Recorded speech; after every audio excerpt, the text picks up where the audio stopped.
જૂનાગઢમાં પટેલ કેળવણી મંડળ સંચાલિત છાત્રાલયમાં એક યુવાન ઘૂસી જવાનો મામલો સામે આવતા ભારે ચકચાર મચી છે। ઘટનાની જાણ થતાં મોટી સંખ્યામાં વાલીઓ છાત્રાલય ખાતે પહોંચી ગયા હતા અને સંસ્થાના પ્રમુખ તેમજ ટ્રસ્ટીઓ સામે કડક રજૂઆત કરી હતી।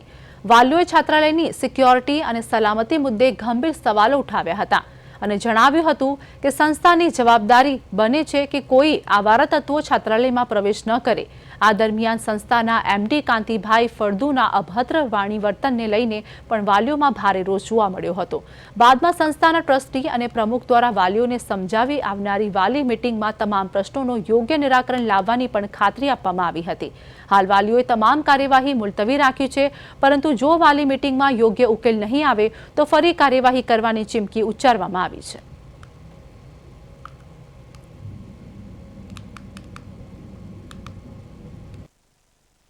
આજની જે અમારો કાર્યક્રમ હતો કે વાલી મીટિંગ બોલાવી હતી, સીધા માર્ગે આવેદનપત્ર દેવા જવાનું હતું, પણ આ લોકોએ અમને અંદર બોલાવ્યા। ટ્રસ્ટીઓએ બધાએ નિરાકરણ કર્યું કે ભાઈ આ બાબતની અમે મીટિંગ બોલાવશું। અમારે જે વિરોધ હતો કે ટ્રસ્ટીઓએ ગેરસમજ આતે થઈ, તો આ લોકોએ એમને કીધું કે ટૂંક સમયની અંદર વાલી મીટિંગ બોલાવશું।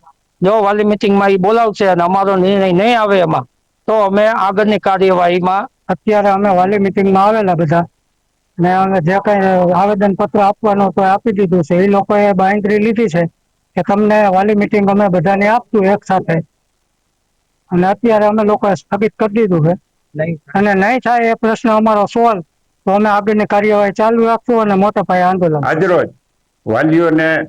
વાલીઓ દીકરીઓના અમુક વાલીઓ આવેદન પત્ર આપવા માટે આવ્યા હતા। એમનો આવેદન પત્ર સ્વીકારવામાં આવી, એની રજૂઆતો સાંભળવામાં આવી।